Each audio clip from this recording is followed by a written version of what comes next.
Les firmé la herencia con una sonrisa, porque sabía que, en cuanto su abogado leyera una sola frase, el aire del juzgado se iba a congelar. Y no por compasión. No por justicia. Por algo mucho más simple y cruel, porque yo estaba a punto de darles exactamente lo que pedían, y aún así perderlo todo les iba a doler el doble. Me llamo Elena Rivas, tengo 63 años, y durante 14 años fui la intrusa, la empleada, la que llegó tarde a la familia. Hoy te voy a contar cómo una viuda cansada decidió rendirse, solo para descubrir que su esposo ya había ganado la guerra por ella. No sé por qué sigo recordando el color exacto del despacho del abogado. Era un gris sucio, como pared de hospital, o quizás beige, de esos beiges que pretenden ser cálidos y solo consiguen parecer cansados. Lo que sí recuerdo con precisión es el zumbido de los tubos fluorescentes, un sonido constante, insistente, como moscas atrapadas en un vaso. El doctor Quintana, porque le exigía ese doctor, como si lo hubiese parido con la toga puesta, golpeaba la mesa con el índice, irritado. Tenía una corbata oscura con una mancha de té, no café, té. Lo sé porque olía a bergamota. Yo me fijaba en esas tonterías para no escuchar el resto. Señora Rivas, esto es una locura. Me decía. Usted tiene derecho a todo. A todo. Todo. Esa palabra es como una piedra en el pecho cuando uno ya no está joven. ¿Todo qué? ¿El negocio que Héctor levantó con el puerto a sus espaldas? La casa escalonada en Cerro Concepción, con esas escaleras interminables que me dejaron las rodillas como galleta rota. Las cuentas que yo ni sabía que existían hasta que él murió. Héctor llevaba 3 meses bajo tierra cuando sus hijos aparecieron con la cara húmeda y los ojos secos. El funeral fue de los que parecen una inauguración. Coronas gigantes, cámaras, gente importante que nunca vi cenar en mi mesa. Yo llevaba un vestido negro comprado deprisa en una tienda cualquiera, porque no había plan para quedar viuda. Uno nunca compra un vestido pensando, este será el día en que me quedo sola. Iván, el hijo mayor, lloró en primera fila con un pañuelo impecable. Lucía, la menor, me abrazó.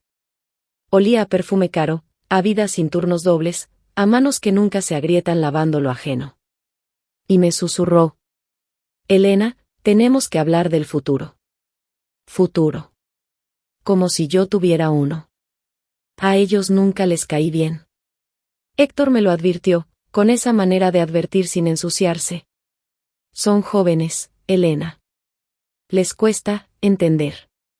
Entender era una palabra suave para lo que realmente significaba, me odiaban. Yo entré a la vida de Héctor como empleada de limpieza.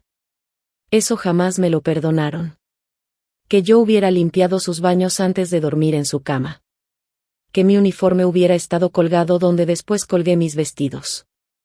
El doctor Quintana abrió un folder y me empujó hojas con sellos y números. Sus hijastros están pidiendo todo, la empresa, las propiedades, las inversiones, incluso esta casa. Y alegan que su matrimonio fue. Buscó la palabra como si le diera asco. Oportunista. Oportunista. Antes decían otras cosas. Interesada, aprovechada, la sirvienta.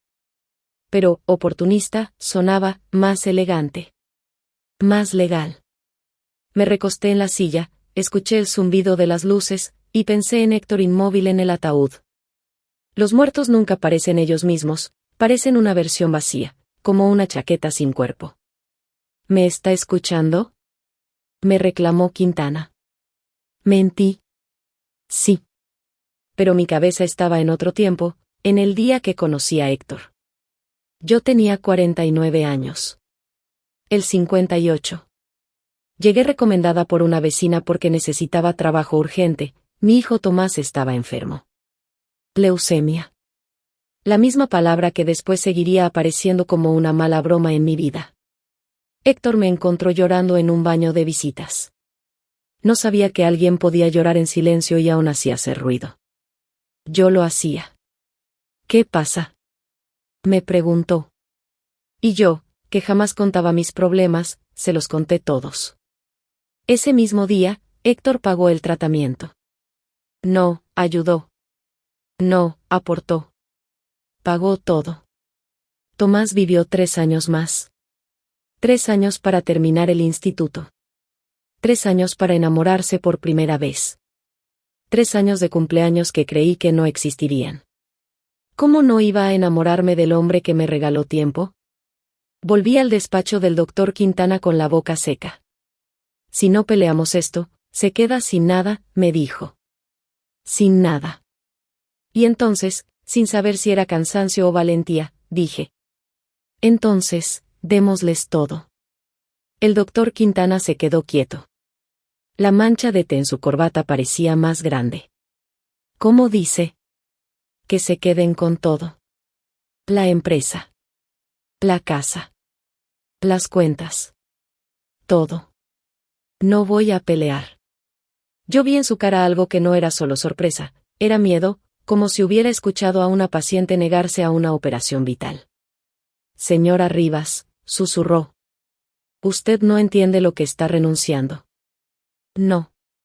No entendía todo. Pero entendía, cansada. Y de eso sí sabía. Iván vino solo la primera vez. Ese detalle debió alertarme, pero en ese momento yo vivía como si estuviera debajo del agua, los sonidos llegaban amortiguados, los días se confundían, y la ropa de Héctor seguía colgada como si fuera a regresar a ponérsela. Tocó el timbre, aunque tenía llave. Ese gesto me ardió por dentro. Como si yo ya no tuviera derecho a la casa. Elena, dijo desde la puerta. Necesitamos hablar. No, ¿cómo estás? No, lo siento. Directo al hueso. Entró sin esperar invitación. Se sentó en el sofá que Héctor compró en un viaje a Italia y que a mí siempre me pareció demasiado duro. Iván tenía 37 años, pero el estrés le había puesto sombras debajo de los ojos. La ambición envejece. El negocio, arrancó. Hay que ordenar el traspaso. Yo doblaba una camisa de Héctor con cuidado absurdo, como si planchar su ausencia pudiera devolverlo. Tu padre dejó todo en regla, dije. Iván sonrió con la boca, no con los ojos. En regla para ti, querrás decir. Cruzó las piernas. Sus zapatos brillaban incluso con poca luz. Zapatos de hombre que pisa oficinas, no verdades. Ese negocio lo construyó mi padre con mi madre. Con Sofía. Con su primera familia. Escupió la frase como si yo fuera un error administrativo. Tú llegaste después. Yo conocía el fantasma de Sofía sin haberla visto nunca. Sus fotos estuvieron años en la casa, en pasillos, en estantes, en marcos demasiado caros. Héctor las guardó una noche, no porque yo lo pidiera, sino porque me encontró mirándolas sin saber dónde colocarme. Está bien extrañarla, le dije esa vez, pero yo también estoy aquí. Al día siguiente las guardó. Tu madre fue una gran mujer, le dije a Iván. Nunca lo negué. Entonces entiendes por qué esto nos pertenece a nosotros. A la sangre. Sangre. Como si el cariño necesitara ADN. Dejé la camisa sobre la mesa. Legalmente, tu padre me lo dejó a mí. Iván repitió con burla. Legalmente. Pero moralmente. Yo me reí, sin alegría. La moral es un lujo, Iván. Yo fui pobre demasiado tiempo para creer en ella. Se quedó callado. No esperaba que yo tuviera filo. Me senté frente a él. Mis rodillas crujieron. Los 63 años suenan. Sé que no me quieres. Está bien. Yo tampoco esperaba tu cariño. Pero Héctor me amó. Y yo lo amé. Iván me miró como si oliera a algo podrido. ¿Lo amaste, o amaste su dinero? Ahí estaba. La pregunta que siempre estuvo en la mesa como un cuchillo, esperando el movimiento incorrecto. Respiré. Pueden quedarse con el negocio. Iván parpadeó. ¿Qué? Lo que oíste. Llama a tu abogado. Dile que no voy a pelear. Se quedó inmóvil un segundo, como si yo hubiera hablado en otro idioma. ¿Por qué harías eso? Porque estaba cansada. Porque Héctor estaba muerto. Porque vivir defendiendo mi dignidad era otra forma de morirme. Pero dije. Porque puedo. Iván se fue sin entender. Y yo, cuando cerré la puerta, sentí un vacío raro, como alivio mezclado con asco. Esa noche no dormí en mi habitación. No podía. Héctor murió a las 3 de la madrugada, a mi lado, con el pecho apretado y la cara gris, y yo intenté reanimarlo mientras marcaba emergencias con manos que parecían de otra persona. Los paramédicos llegaron tarde. Siempre llegan tarde para uno. Me fui al cuarto de huéspedes. Olía a encierro y a ropa guardada. Me quedé mirando el techo hasta el amanecer, pensando en todo y nada a la vez. Cuando el doctor Quintana llamó por 10ª vez, no contesté. Cuando llamó por 17ª, contesté. Señora Rivas, ¿está bien? Sí, mentí otra vez. Mañana paso por su oficina. Y colgué antes de que me convenciera de vivir peleando. El despacho seguía igual, gris, zumbido, aire que olía a papel viejo. Pero esa vez había alguien más. Una joven con lentes de marco grueso y una tablet apoyada en las manos. Mi asistente, Martina, explicó Quintana. Ella va a registrar todo. Registrar. Qué palabra tan fría para describir una pelea por huesos. Martina me ofreció café. Dije que no. Mentí. Lo quería, pero aceptar algo tan simple se sentía como abrir una puerta que debía permanecer cerrada. Quintana juntó las manos como si rezara. Necesito ser claro. El patrimonio de su esposo es enorme. Entre la empresa portuaria, propiedades, inversiones, hablamos de más de 40 millones de dólares. El número flotó en el aire como humo tóxico. Yo recordé cuando robé pan de una panadería porque Tomás tenía hambre. Recordé usar la misma ropa interior hasta que se deshilachó, porque no había para más. Y ahí estaba, de pronto, sentada frente a una cifra que no cabía en mi vida. No me importa, dije. Martina dejó de teclear. ¿Cómo que no le importa? Preguntó ella, sin mala intención. ¿Usted va a estar bien? La miré. Tenía la edad de la novia que tuvo Tomás en su primer amor. Demasiado joven para entender que a cierta edad el sueño ya no se negocia, se pierde. No duermo desde que Héctor murió, admití. Y el dinero no me lo va a devolver. Quintana se frotó la cara. Ellos ya contrataron abogados. Van a intentar anular el testamento. Van a decir que usted lo manipuló. Ya ensuciaron mi nombre hace años, lo interrumpí. ¿Qué más pueden hacer? Hubo un silencio incómodo. Entonces Quintana carraspeó. Hay algo más. Dijo. Héctor me pidió que se lo entregara solo si usted decidía no pelear. Mi corazón reaccionó como si aún tuviera 20 años. Estúpido corazón viejo. Quintana abrió un cajón y sacó un sobremanila grueso, sellado.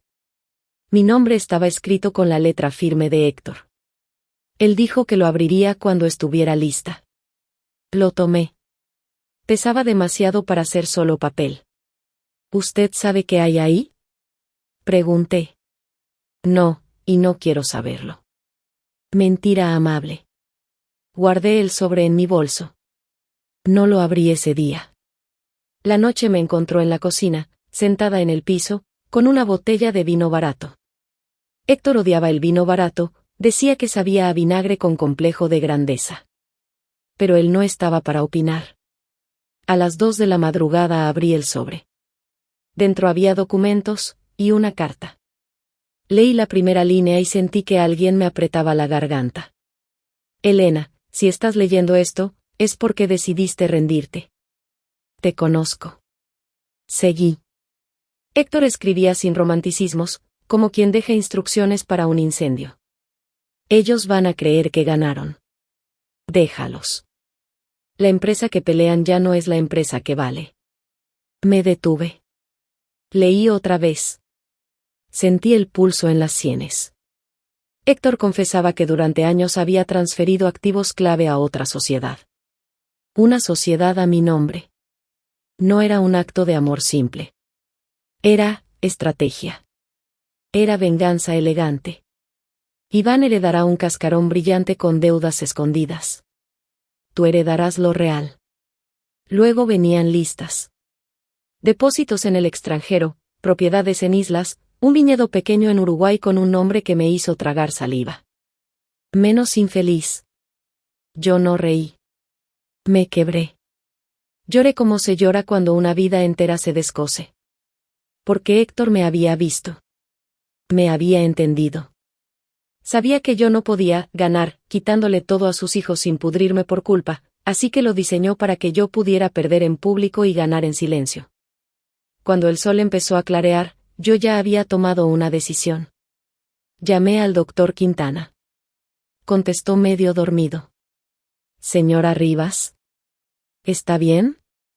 Siga con el plan, le dije. Démosles todo. ¿Está segura? Por primera vez desde la muerte de Héctor, sonreí. Completamente. Colgué. Y sentí algo que no sentía desde que Tomás estaba vivo. Una chispa. Lucía llegó sin avisar, a las 7 de la mañana, cuando yo estaba en pijama y el café todavía estaba decidiendo si iba a existir. Por la mirilla la vi, pantalones claros, blusa perfecta, el cabello recogido como si acabara de salir de un anuncio. Abrí descalza, despeinada, humana. Necesitamos hablar, dijo, sin saludo. Entró sin pedir permiso. La casa era su territorio emocional, yo solo era una ocupante tolerada. Se dirigió a la cocina y se sentó en el taburete donde Héctor leía el diario. Ese detalle me pinchó más de lo que debería. Café, ordenó. Se lo serví negro, sin azúcar. No sé por qué sabía exactamente cómo lo tomaba, tal vez porque los años conviviendo con el desprecio también enseñan rutinas. Iván dice que vas a firmar todo sin pelear, empezó. No te creo. No necesitas creerme. Lucía me miró por encima de la taza. Tenía los ojos de Héctor, esa mezcla de verde y gris que parece indecisa. Nadie regala millones por cansancio, dijo. Y tú, no eres tonta. Me encogí de hombros. Fui tonta cuando creí que algún día me iban a aceptar. Lucía dejó la taza. Mi padre no se casó con una idiota. ¿Por qué tú? Buena pregunta. La misma que me hice 1000 veces. ¿Por qué no me preguntas qué viste tú en él? Respondí. Eso la detuvo. Por un segundo vi algo parecido a sorpresa, o respeto. Está bien, dijo. ¿Qué viste tú en mi padre? Me senté. Mis rodillas crujieron otra vez. Vi a un hombre que sabía lo que era perder. Dije. Tú perdiste a tu madre. Yo perdí a mi hijo. Eso nos hizo compatibles. Lucía tragó saliva. Mi madre no se perdió. Murió. Lo sé. Silencio. Mi padre te amaba, dijo, y su voz salió más suave de lo que esperaba. Lo vi, aunque me doliera. Yo no esperaba esa concesión. Yo también lo amé, respondí. Lucía frunció el ceño, como quien está moviendo piezas en un tablero que el otro no ve. Entonces, ¿por qué renuncias? Porque Héctor lo planificó. Porque yo estaba a punto de cumplir una promesa que le hice a mi hijo. Porque a veces la libertad necesita que te odien. Pero solo dije. Porque no quiero guerra. Lucía me observó un largo rato. ¿Sabes algo que nosotros no sabemos? Preguntó al fin.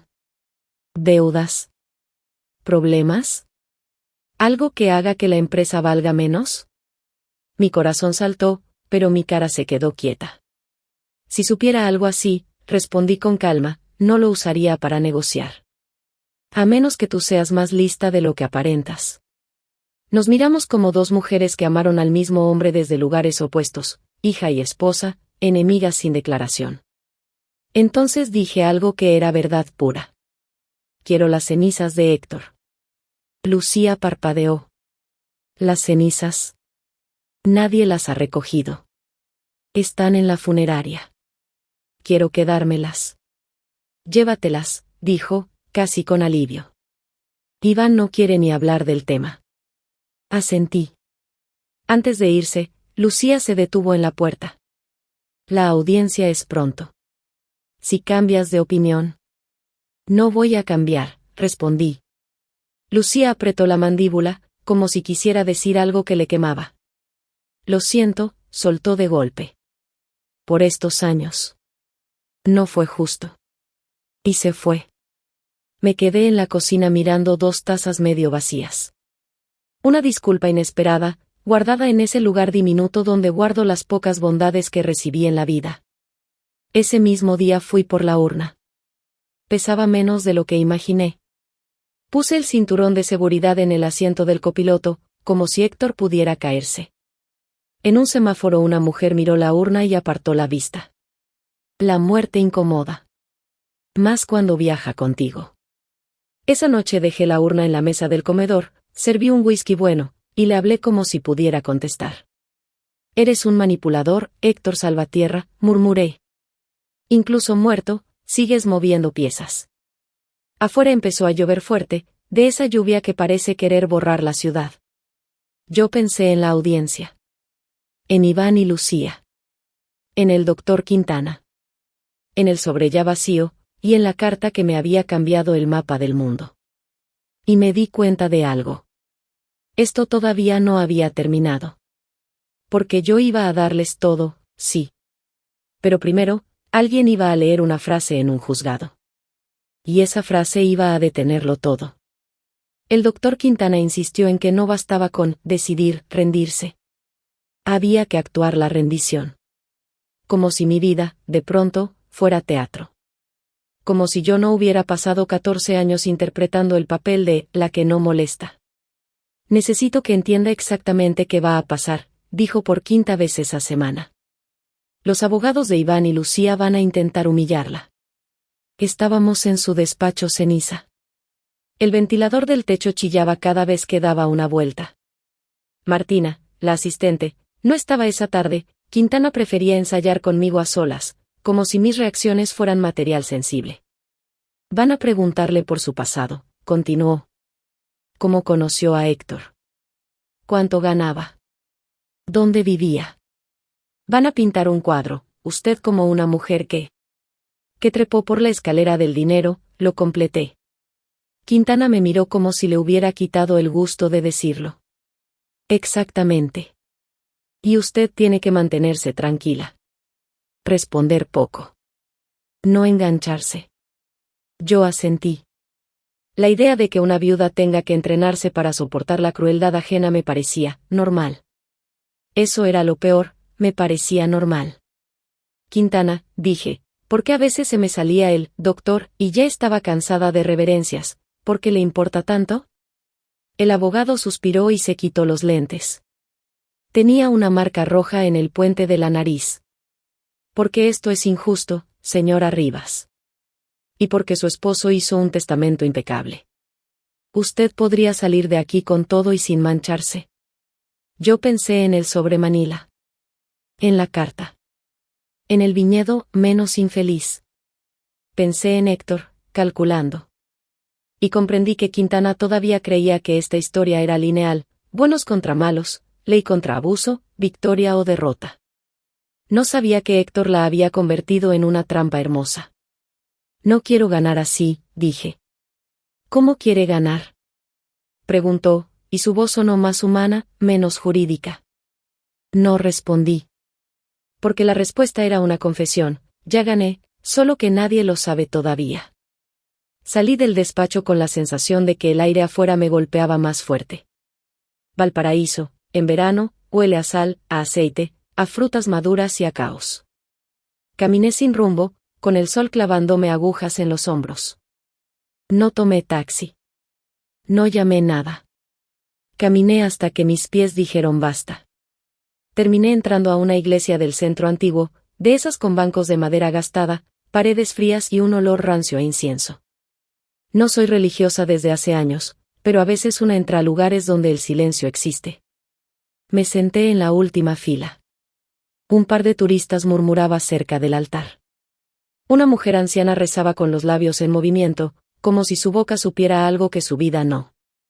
Pensé en Tomás. En su funeral yo no lloré.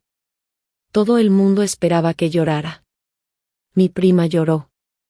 La gente del barrio lloró. Hasta apareció el padre de Tomás, después de décadas ausente, y lloró como si el dolor lo absolverá. Yo no pude. Me quedé mirando el ataúd cerrado, pensando, esto no puede ser real. Lloré 3 meses después, en un supermercado, cuando vi el cereal favorito de Tomás. Me derrumbé ahí mismo, entre cajas de colores, como un animal herido. En la iglesia, una voz joven me sacó de la memoria. ¿Está bien? Levanté la vista. Un sacerdote joven, con cara de niño y ojos atentos, se sentó a mi lado sin pedir permiso. Los jóvenes creen que pueden arreglar el mundo. Estoy bien, mentí por costumbre. No parece, dijo con suavidad. ¿Quiere hablar? Yo negué. Él no insistió. Se quedó en silencio conmigo. Y ese silencio me hizo sentir acompañada sin obligación. ¿Usted cree en la justicia divina? Pregunté de pronto, como quien lanza una piedra al agua para ver si hay profundidad. El sacerdote pensó. No respondió con frases de calendario. Creo que la justicia es más complicada de lo que queremos, dijo. A veces la gente mala prospera. A veces no.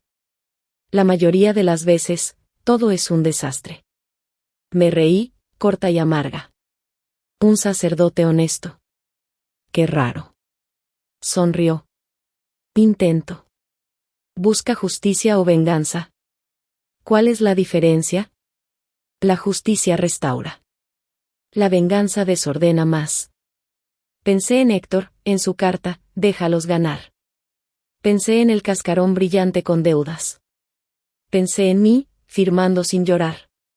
Voy a dejar que se queden con todo, le dije. Y después me voy. Lejos. Donde nadie sepa quién soy.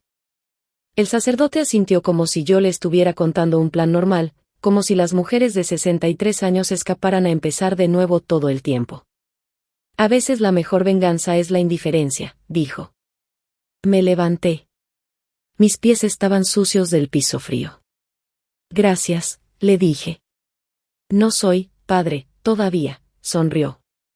Todavía estoy en entrenamiento. Va bien, respondí.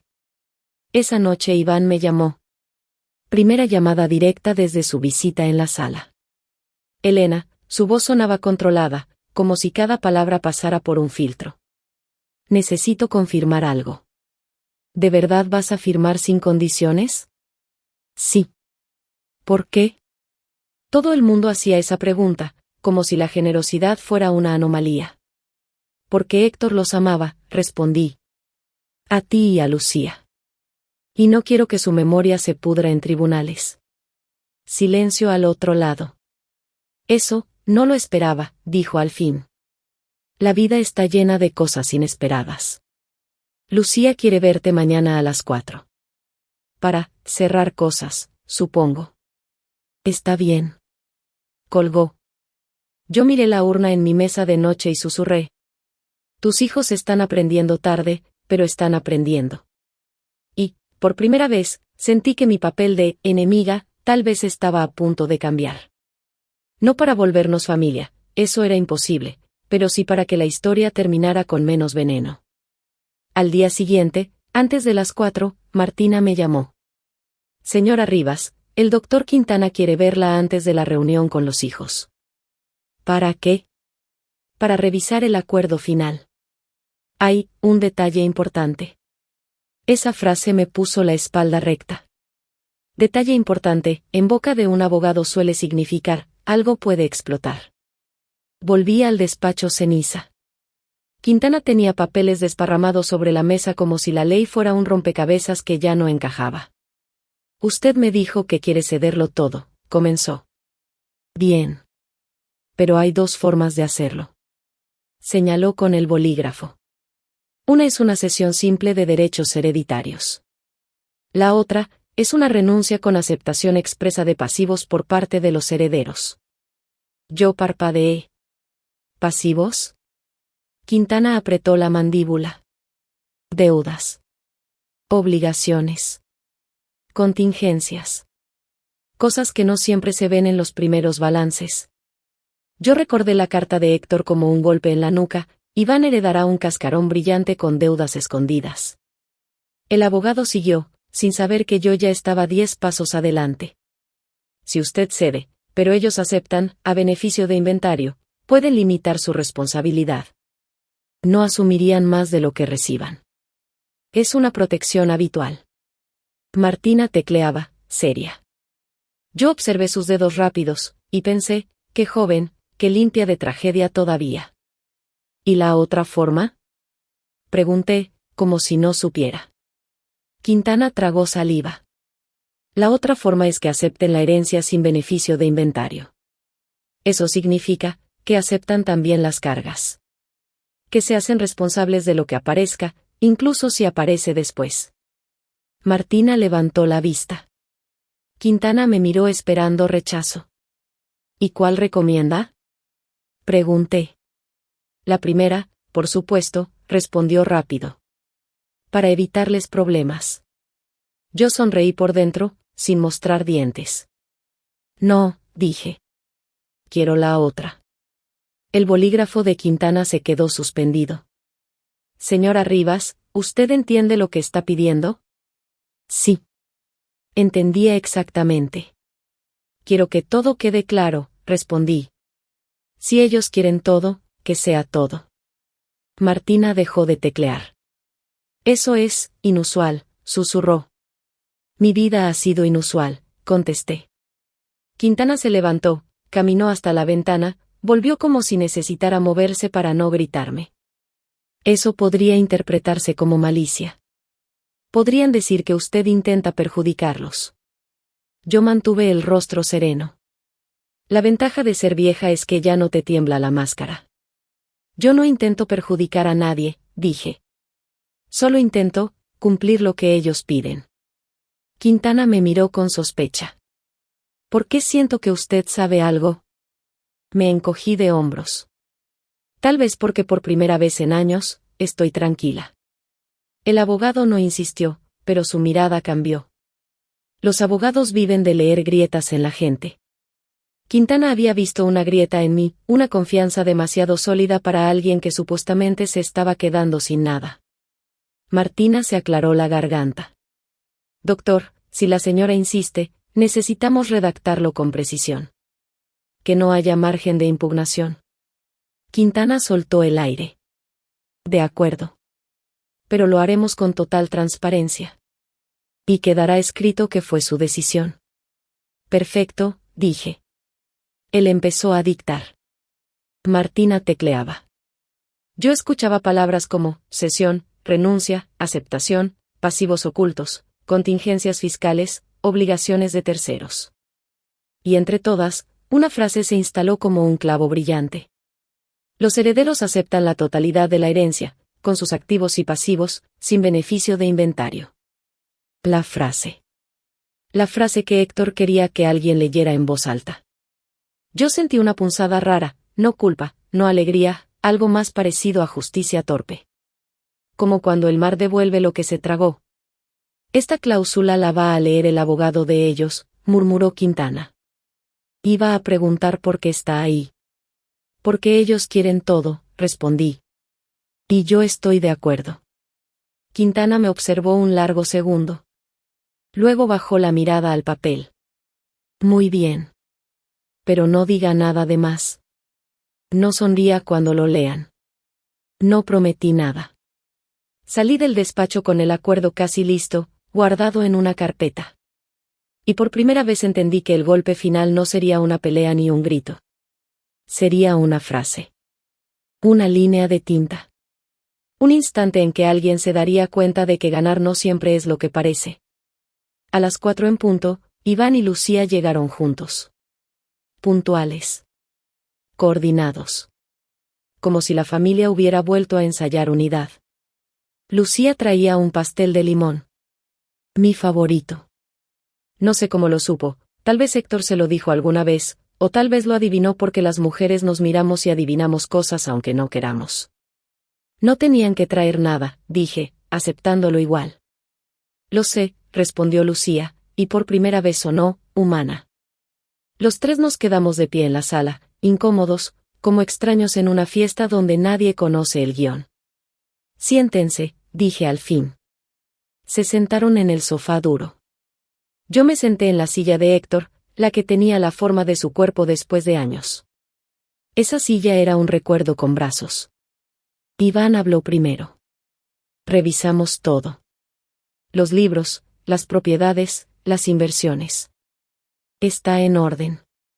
Mejor de lo que pensamos. Papá era meticuloso. Asentí. Claro que lo era. Lucía se inclinó hacia adelante. Queremos hacerte una oferta. No necesito ofertas.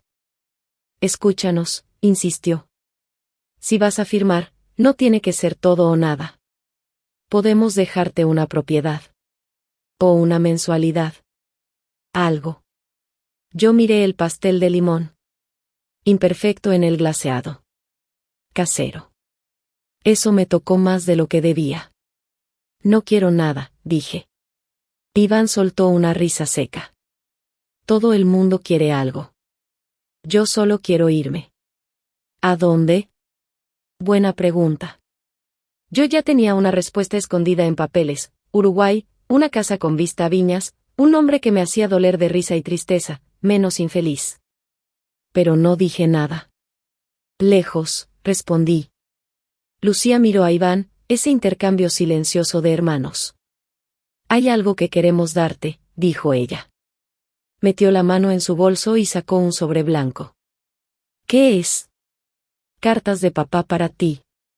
Mi corazón se detuvo un segundo. Cartas. Las encontramos en su estudio, explicó. Un cajón con llave. Hay varias. No las leímos.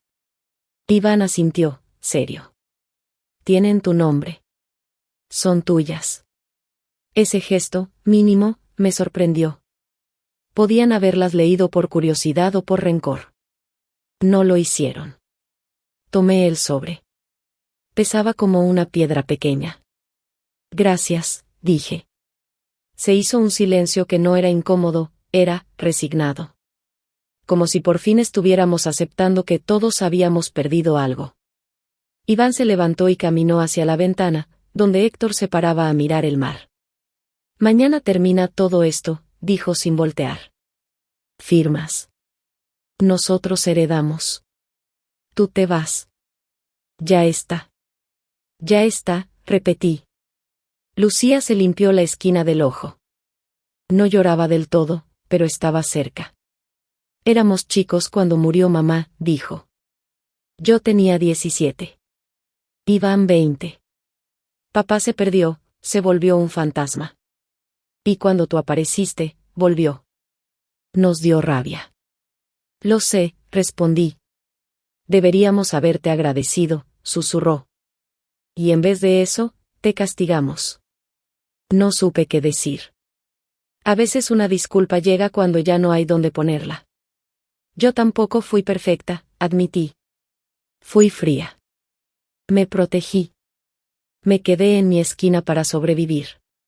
Iván se dio vuelta. Sus ojos, los ojos de Héctor, estaban húmedos. Papá te amaba, dijo. De verdad. Lo vi en cómo te miraba. Y, lamento haber dudado. Yo asentí, sin dramatismo. El dramatismo ya no me servía. Las cenizas están conmigo, dije. Si quieren, pueden venir algún día a despedirse. Lucía bajó la mirada. No sé si pueda, murmuró. Cuando quieras, respondí. Se fueron poco después. Abrazos breves. Formales pero reales. Cuando cerré la puerta, me quedé con el sobre de cartas y el pastel de limón. Me senté en el piso, como una niña castigada, y abrí el sobre. La primera carta estaba fechada 2 años antes del derrame. Elena, si algún día mis hijos vienen por ti, no te defiendas.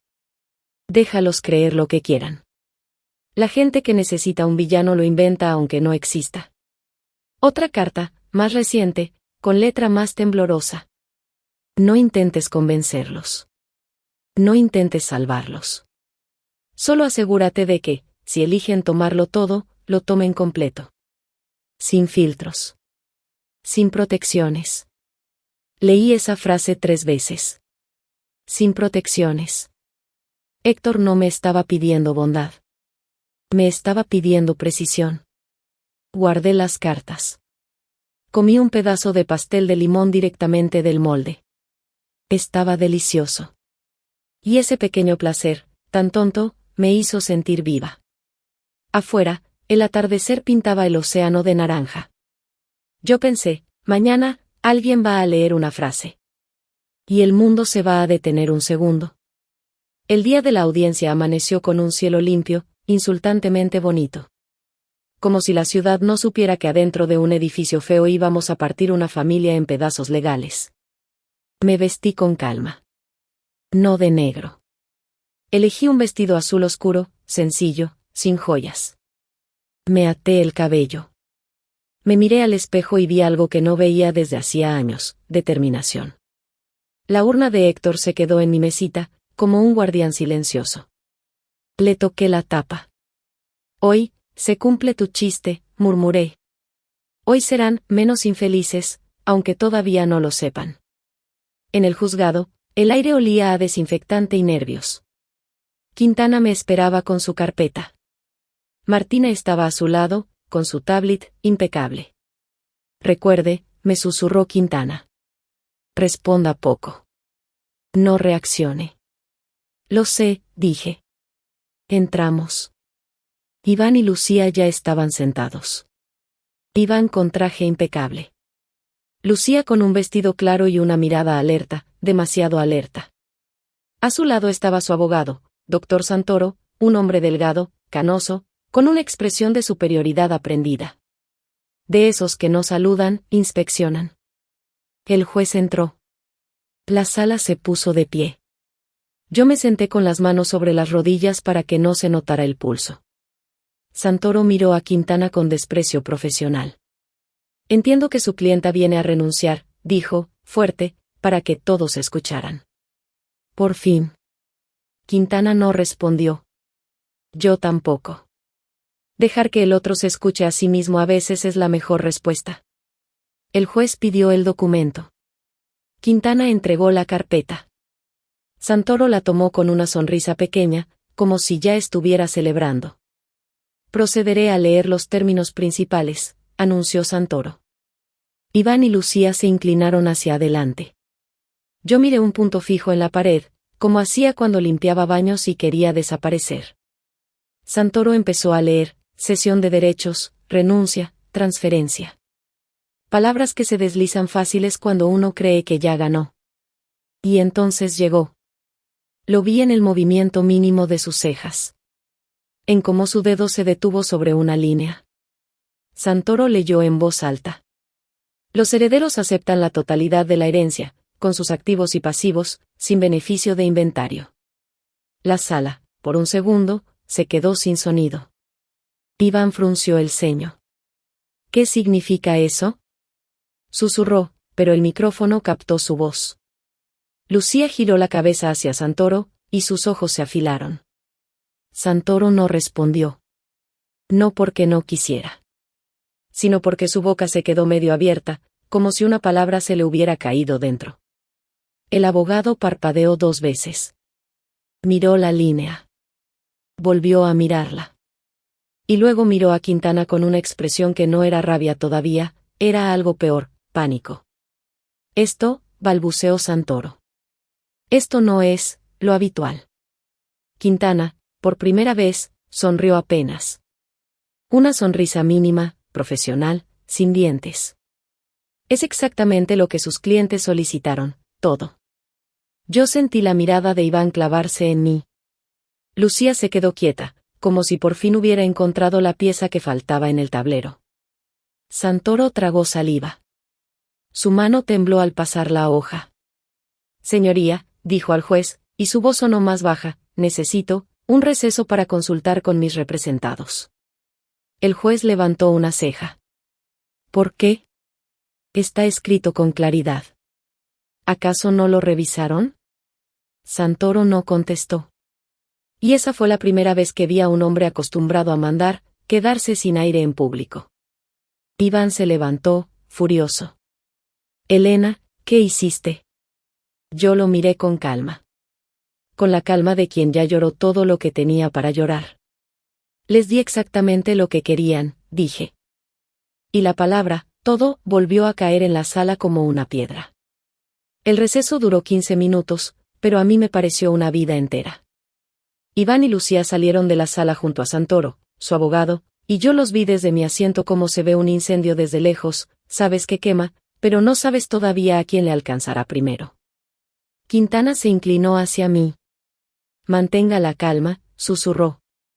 Lo van a presionar para que cambie la cláusula. Para que aclaren términos. No ceda. Yo asentí sin mirarlo.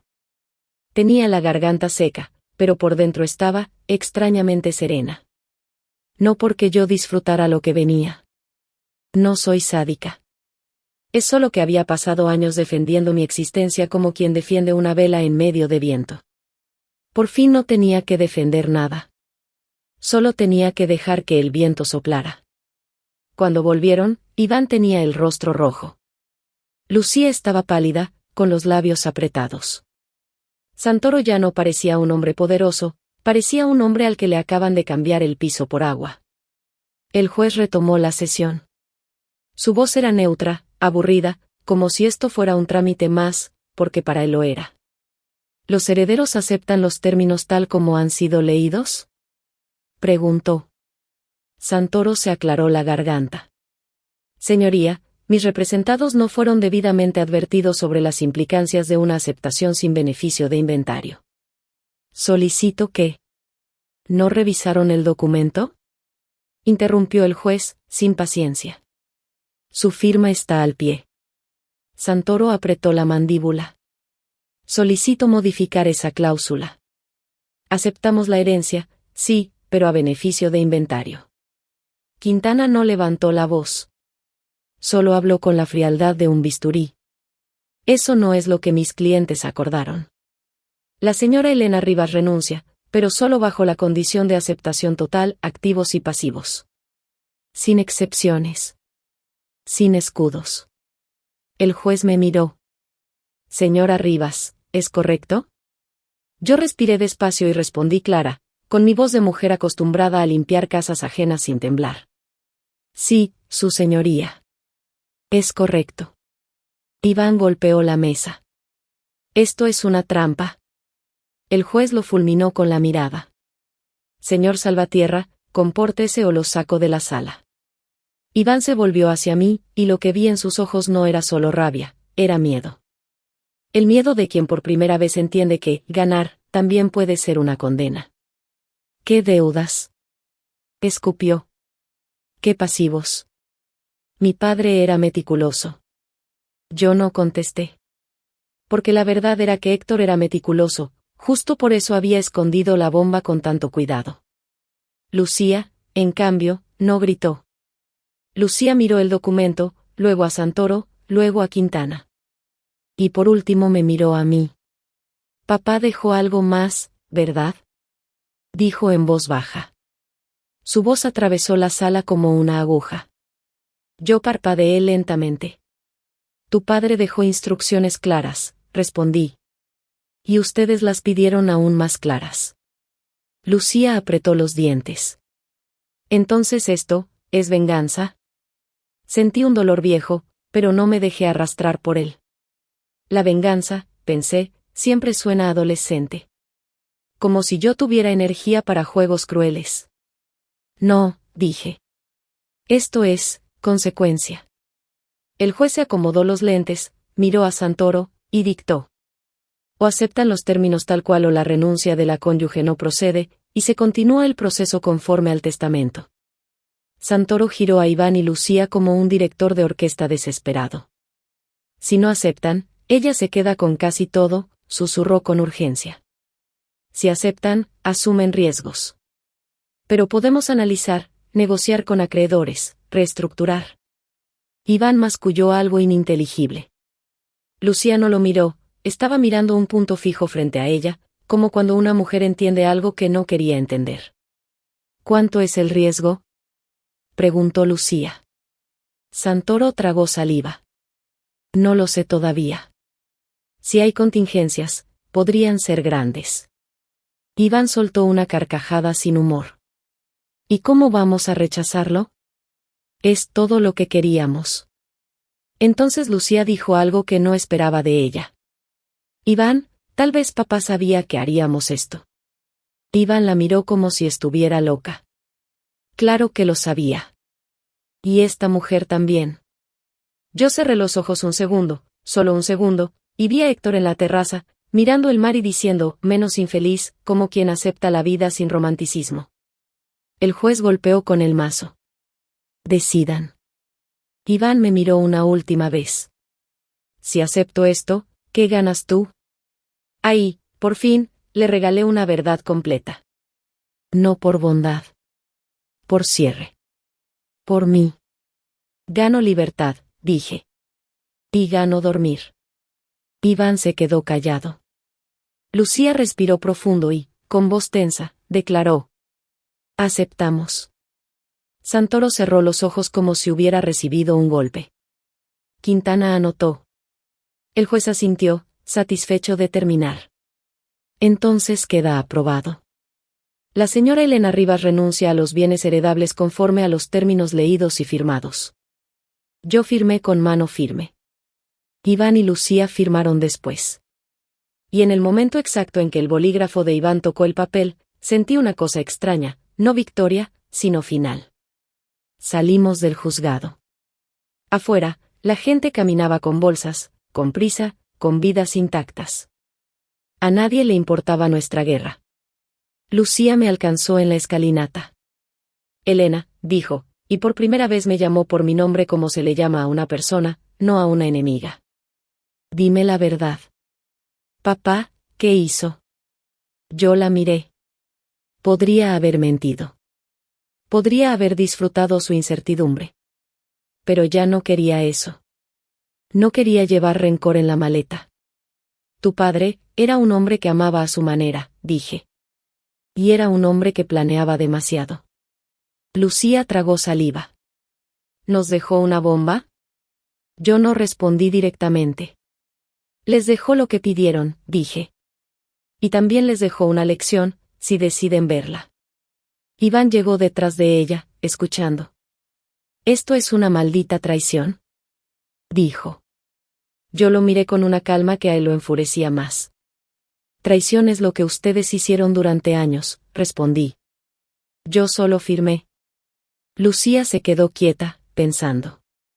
Iván apretó los puños y se alejó, casi corriendo. Lucía, antes de irse, soltó una frase que me dejó un hueco suave en el pecho.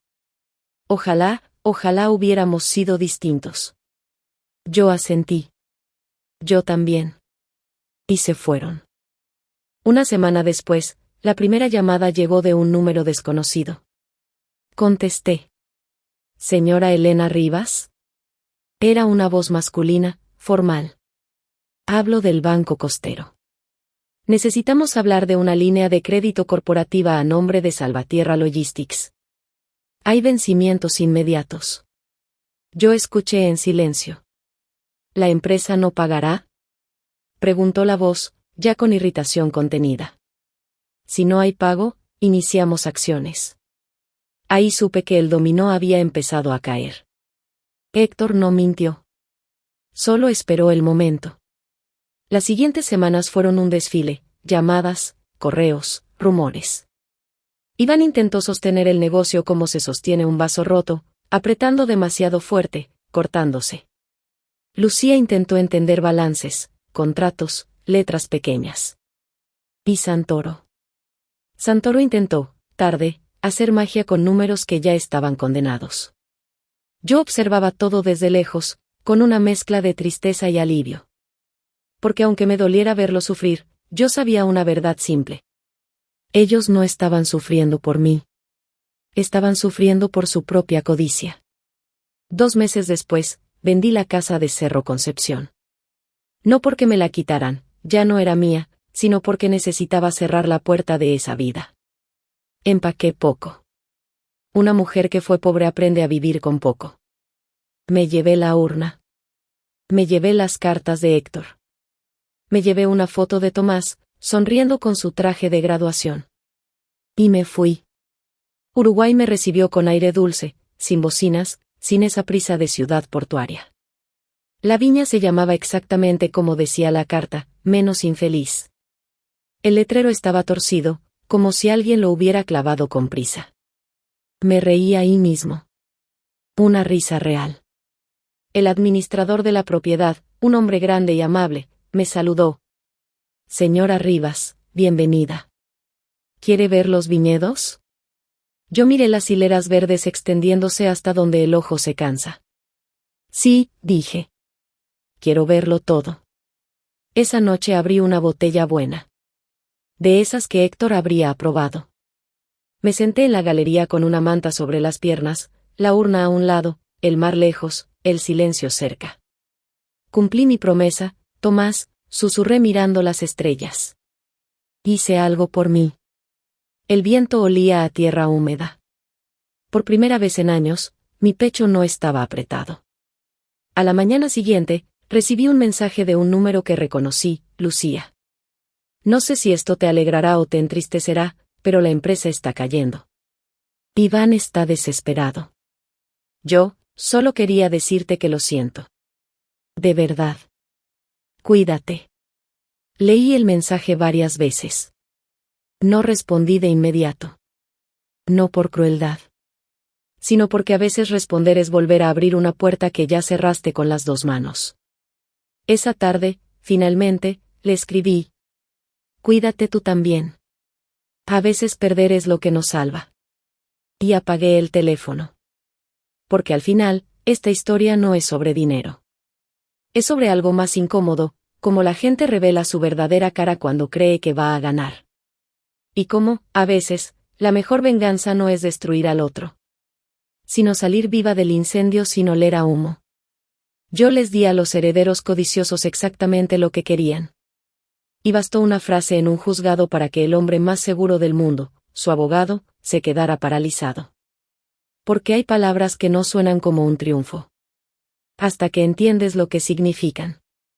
Sin beneficio de inventario. Y ahí comenzó el verdadero final. Esta historia es completamente ficticia. Los personajes, nombres, lugares y situaciones son inventados. Cualquier parecido con la realidad es pura coincidencia. No constituye asesoría legal, financiera ni profesional. Es una narrativa creada con fines de entretenimiento y reflexión.